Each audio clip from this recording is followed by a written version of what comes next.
حیدرآباد کے گنجان آباد پوش علاقے میں بھیڑ بھاڑ سے بہت دور ایک بہت بڑا 3-4 منزلہ محل بہت پر اسرار سا دکھائی دیتا تھا۔ یوں محسوس ہوتا تھا جیسے دھرتی کے سینے پر تن کر کھڑا وہ سفید محل اپنی شکل و شوکت میں بہت گہرے پر اسرار راز چھپا کر وہاں سے صدیوں سے ایستادہ تھا۔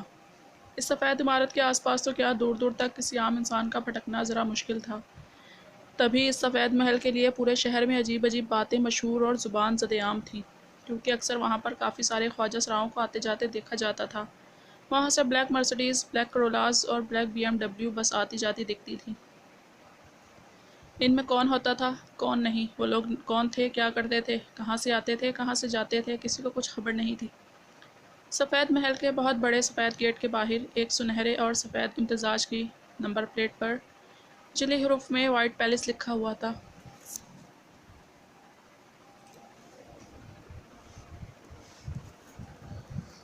شام کا وقت تھا اور وائٹ پیلس کے طویل و عریض سے لان میں جو ہر وقت ہنگامہ سا برپا رہتا تھا، آج حسب اخلاق کافی خاموشی سی تھی، کیونکہ بچے اسکول سے لوٹ کر تھک ہار کر سو رہے تھے اور ان کی مائیں کچن میں مصروف تھیں۔ 6 سالہ ارشد، جو کہ ملک کے مشہور لائر مہابیر حفیظ کا بیٹا تھا، اپنے کمرے میں آدھے گھنٹے سے سو رہا تھا۔ دیا اور فلزہ باہر کھیل رہی تھیں، احان بھی ان کے ساتھ ہی تھا۔ وہ تینوں ماہر سوہم خان کے بچے تھے، جو ایک ساتھ اس دنیا میں تشریف لائے تھے اور اب تینوں ہی 5 سال کے تھے۔ فلزہ اور احان اپنے باپ کی طرح دبنگ تھے، بے خوف، بہادر، نڈر اور دلیر، جبکہ دیا ان دونوں کے برعکس ماں کی طرح ڈرپوک تھی، بزدل، جلد سہم جانے والی۔ ان تینوں کی ہم عمر علیزے تھی، جو ہارٹ سرجن ایشان کبیر کی لاڈلی اکلوتی بیٹی تھی۔ وہ لان میں بیبی کیری گھسیٹ کر لا رہی تھی، جس میں 2 ماہ کا خضر تھا، اس کا فرسٹ کزن۔ خضر کے پاپا جبران بھی ہارٹ سرجن ہی تھے اور علیزے کے پاپا کے جڑواں بھائی تھے۔ علیزے کو گول گپو گلگوتھنا سا خضر بہت پسند تھا۔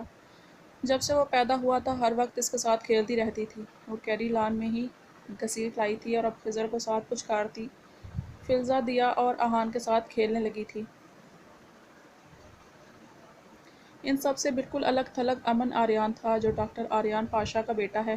3 سال کا امن الگ قسم کا بچہ تھا۔ وہ ہر وقت ایک چھوٹا چاقو لیے اس سے کچھ الگ ہی کھیل رہا ہوتا۔ اب بھی وہ ایک پلاسٹک کا چاقو لیے ایک بھالو کی گردن پر پھیر رہا تھا، جو سب کی سمجھ سے باہر تھا، جبکہ احان کو اس کھیل میں دلچسپی نظر آ رہی تھی۔ وہ کب سے امن کی حرکتیں ملاحظہ فرما رہا تھا، جبھی اس کے پاس آیا۔ اوئے امن! کیا امن کی زبان ابھی کچھ توتی تھی۔ یہ تم کر رہے ہو؟ احان اسے چھڑانے کے لیے اسی کی طرح بولا۔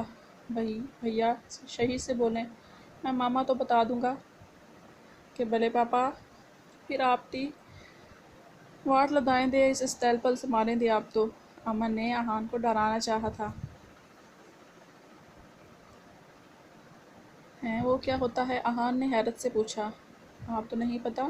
امن نے اقتصاد نے وہ اسکیلپل پلاسٹک کا چاقو لہرایا۔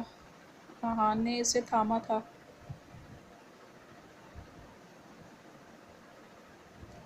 یہ کیا ہے امن؟ یہ چاقو ہے، آپ کو نہیں پتہ؟ اس سے جو گندے لوگ ہوتے ہیں نا، ان کو مارتے ہیں۔ امن نے اسے پتے کی بات بتائی۔ ہیں تمہیں یہ کس نے بتایا امن؟ ڈیڈ نے بھائی۔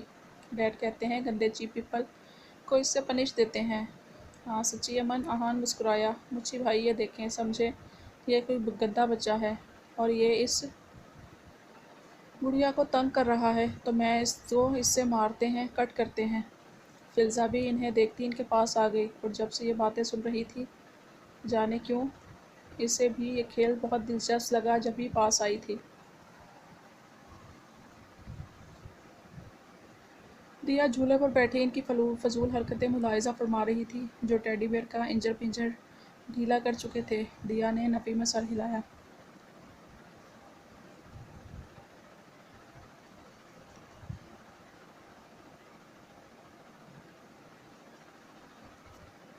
دیا کہاں ہو تم؟ واپس آ جاؤ دیا، میرے پاس آؤ دیا۔ کم back Diya. Diya Arshad is calling you, give me answer damn it. Diya where are you? Come back. وہ سہما ہوا کسی سنسان گھر میں اندھیروں کے بیچ بیٹھا رو رہا تھا۔ اذیت کی انتہا تھی، وہ جانے کب سے اپنی دیا کا انتظار کر رہا تھا۔ کتنے دنوں سے وہ اسے لیے کہیں آیا تھا، مگر دیا گم گئی تھی۔ اسے اس سے چھین کر کوئی لے گیا تھا، وہ کچھ نہ کر سکا۔ اب وہ اسے پکار رہا تھا، سانس سینے میں الجھ رہی تھی، مگر وہ بچہ اپنی حالت سے ناواقف تھا۔ اسے بس دیا چاہیے تھی، جو کوئی اس سے چھین کر لے گیا تھا۔ وہ مر رہا تھا مگر دیا نہ آئی۔ دیا! ارشن اذیت کی انتہا سے چلایا۔ دیا ویئر آر یو؟ وہ چھوٹا سا بچہ ایک دم سے کمفرٹر خود سے دور پھینکتا اٹھا تھا اور باہر کو لپکا تھا۔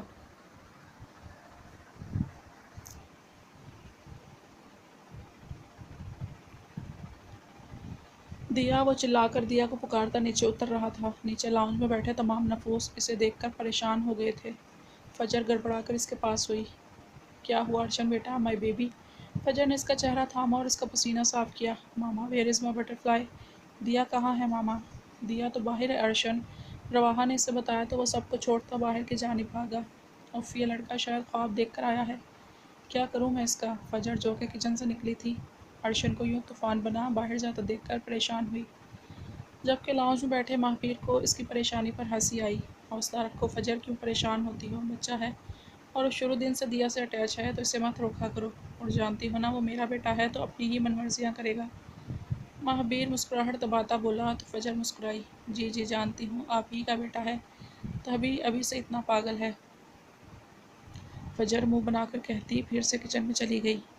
ارشن بھاگتا باہر آیا تھا۔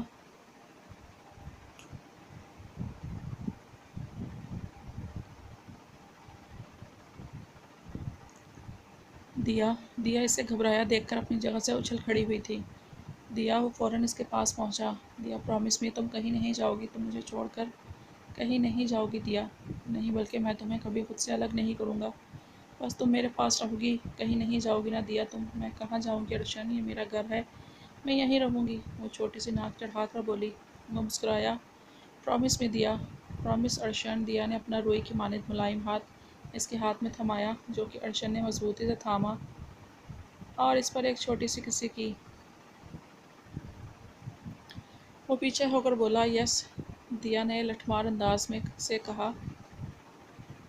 چلو اندر چلتے ہیں، مما ہمارے لیے فرائز بنا رہی ہیں۔ ارشن نے دیا کا ہاتھ تھاما۔ اتنی دیر میں سب بچے ان کے قریب ہی اکٹھے ہو گئے تھے اور وہ سب اندر کی جانب بڑھے۔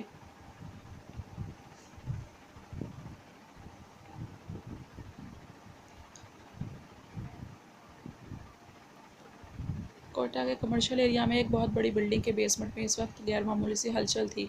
گارڈز کی بہت بڑی تعداد اس بیسمنٹ اور بلڈنگ پر پہرا دے رہی تھی۔ بیسمنٹ کے ہال میں بہت بڑی ٹیبل کے ارد گرد ملک دشمن عناصر ایک بہت اہم میٹنگ میں مصروف تھے۔ سربراہی کرسی پر شیر خان تھا، اس کے ٹھیک سامنے کرسی پر حشمت راؤ تھا، اور باقی کرسیوں جو اہم ہستیاں تھیں وہ علی وزیر، جلال اوڈھو، میاں سردار چانڈیو، شیخر پرتاپ، خان شمشال، خیل اور مہارانی بیٹھے تھے۔ ایک طرف پروجیکٹر کی سفید اسکرین پر کچھ تصاویر دکھائی جا رہی تھیں، جس کے قریب کھڑا سیف اسٹک سے ان کا نام، کام اور مقام بتا رہا تھا۔ یہ پاشا ابراہیم ہے اور یہ اس کا بیٹا آریان، اور یہ آریان کا 2.5-3 سال کا بچہ امن ہے۔ ان سب کا سربراہ یہ پاشا ابراہیم ہی ہے۔ اس پاشا ابراہیم کے اشارے کے بغیر یہ لوگ پتہ بھی نہیں ہلاتے ہیں۔ یہ ان کا سرغنہ ہے۔ خود کو جلاد کہلانے والے یہ سماج کے ٹھیکیدار سماج سے برائی کا خاتمہ کرنے نکلے ہیں، اسی لیے انہوں نے بادشاہ کے پورے خاندان کو موت کی نیند سلا دیا، اور بھی آپ لوگوں کے کئی اہم ساتھیوں کو موت کے گھاٹ اتارا ہے۔ آپ لوگوں کے کافی اہم کاموں میں یہی رکاوٹ بنتے رہے ہیں، اور اب بھی اگر کوئی کام رکا ہوا ہے تو وہ ان لوگوں کی وجہ سے۔ سیف نے جب اس خاندان کا نام لیا تو اس کی آنکھوں میں نفرت کے عجیب سے شعلے بھڑکتے ہوئے دکھائی دیے تھے، جو وہاں بیٹھے ان سب افراد نے اچھی طرح نوٹ کیے تھے۔ تو ٹھیک ہے، پھر آج سے یہ میرا کام، پاشا ابراہیم کی کمر کیسے توڑنی ہے یہ میں جانوں اور میرا کام۔ میں چیلنج کرتا ہوں آپ لوگوں سے کہ میں اس کا اور اس کا نام اس صفحہ ہستی سے مٹا دوں گا۔ آج سے میرا ٹارگٹ یہ بچہ امن آریان پاشا ہوگا۔ میں ان کی جڑیں کھوکھلی کر دوں گا، ایسے اس پاشا ابراہیم کی کمر توڑوں گا کہ کسی کو منہ دکھانے کے قابل نہیں رہے گا، علی وزیر نے نفرت و حقارت بھرے لہجے میں کہا۔ سب نے اس بات میں سر ہلایا، مطلب کہ وہ سب اس کی بات سے متفق تھے۔ سیف آگے بڑھا تھا۔ پروجیکٹر پر اب ایک خاندان کی گہری سبز جھیل سے آنکھیں جلملا رہی تھیں۔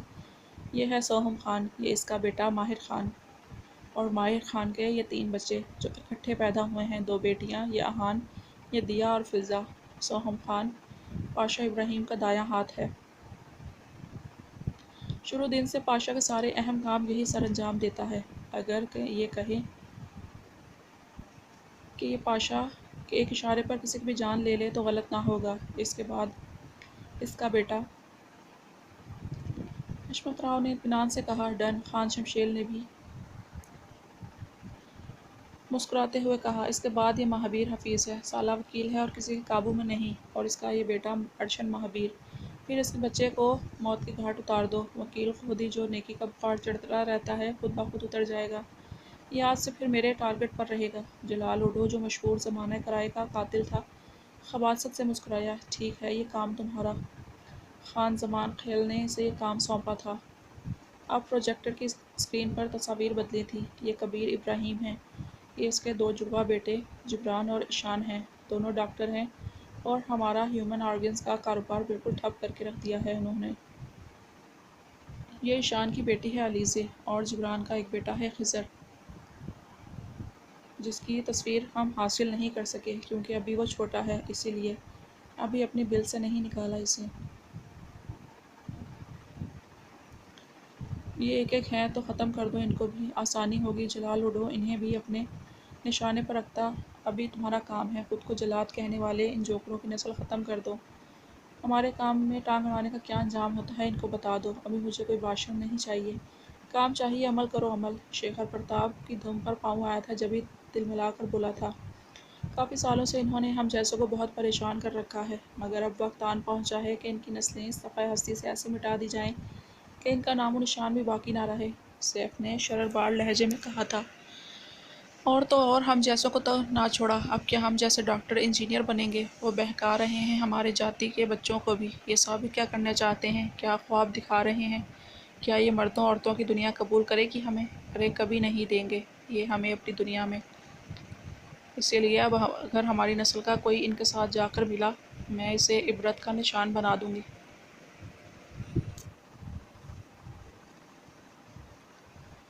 مہارانی نے حقارت سے کہا تھا۔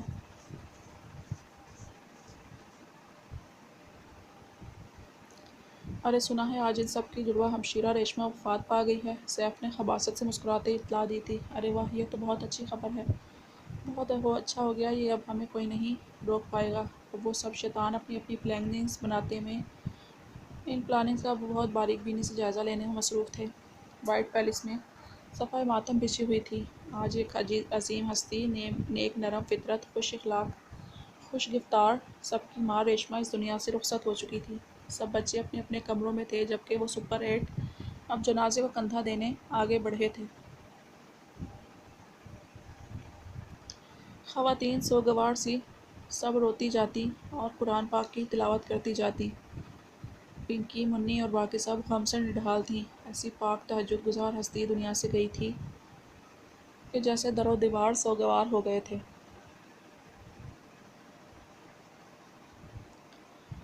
اندر بچوں نے الگ ہی جہان آباد کیا ہوا تھا۔ ریشمہ دادو کہاں چلی گئیں؟ دیا نے اس کا بازو پکڑ کر پوچھا۔ اللہ تعالیٰ کے پاس چلی گئی ہیں، ارشد نے سمجھداروں کی طرح جواب دیا۔ کیوں؟ دیا نے معصومیت سے پوچھا۔ کیونکہ اللہ تعالیٰ کو ان کی عبادت اچھی لگتی تھی تو انہوں نے دادو کو اپنے پاس بلا لیا، ارشد نے سوچ کر جواب دیا۔ وہ یوں ہی اس سے چھوٹے چھوٹے سوال کرتی رہی جن کا وہ تحمل سے جواب دیتا رہا۔ احان تو باقاعدہ رو رہا تھا۔ علیزے اس کے پاس اس کے کندھے پر ہاتھ رکھ کر اسے چپ کرانے کی ناکام سی کوشش کر رہی تھی۔ اس کے پاس صوفے پر خضر لیٹا سو رہا تھا جبکہ فلزا امن کی جانب متوجہ تھی جو شفا مما کے پاس جانے کی ضد کر رہا تھا۔ امن، ڈونٹ وری ڈیئر، ابھی آ جائیں گی شفا مما، آؤ میں تمہیں مما کے موبائل سے گیم لگا کر دوں۔ فلزا نے امن کو پچکارا۔ وائٹ پیلس پر آج عجیب اداسی بھرا فسوں طاری تھا۔ شام تک سب اندر آ چکے تھے اور اندر آ کر بچوں کی جانب متوجہ ہو گئے۔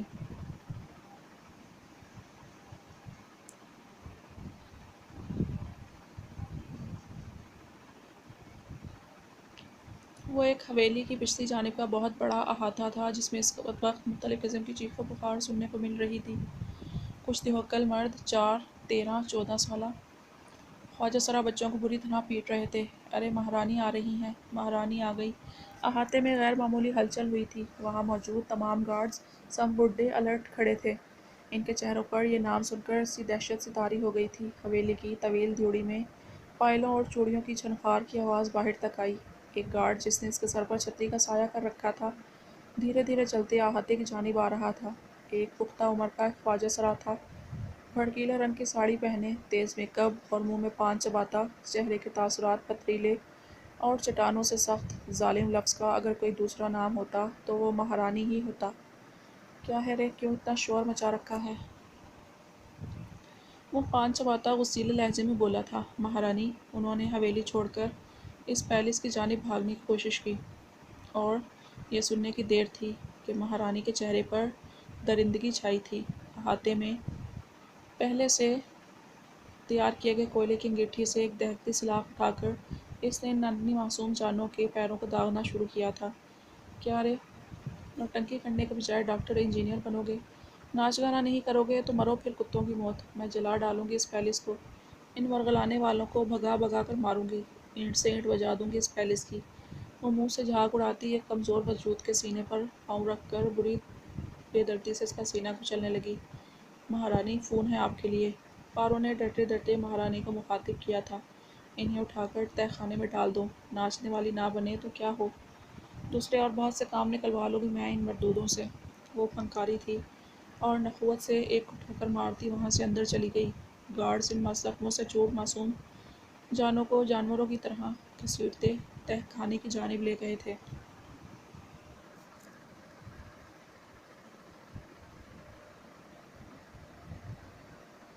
خدا کے لیے مجھے جانے دو،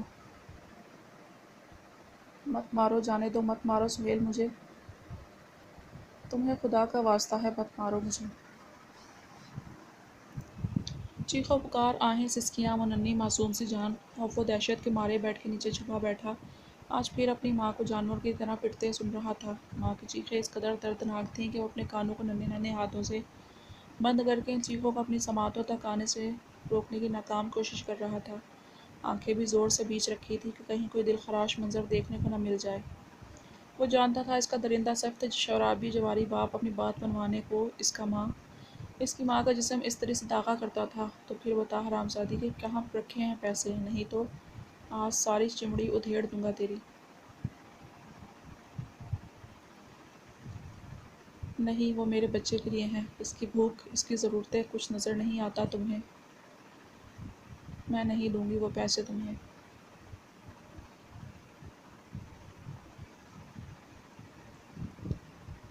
وہ ڈیٹوں کی طرح بولی تھی، اور پھر وہی ہوا۔ اس درندے نے گرم استری اس کے بازو پر رکھی تھی۔ فوزیہ کی چیخوں سے پورا گھر لرز گیا تھا۔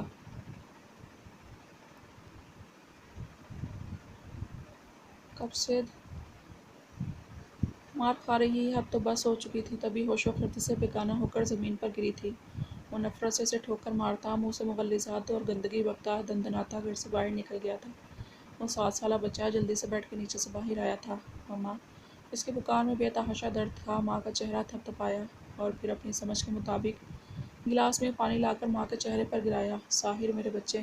ماں نے آنکھیں کھولیں اور ڈری سہمی ننھی سی جان کو سینے میں بھینچا۔ مما، آپ دے دیتی پیسے بابا کو، آپ نے کیوں نہیں دیے؟ وہ کہتا بے بسی کی انتہا سے پھوٹ پھوٹ کر رویا تھا۔ فوزیہ نے کھینچ کر اسے گلے لگایا۔ دونوں ایک دوسرے کے سینے سے لگے پھوٹ پھوٹ کر روئے تھے۔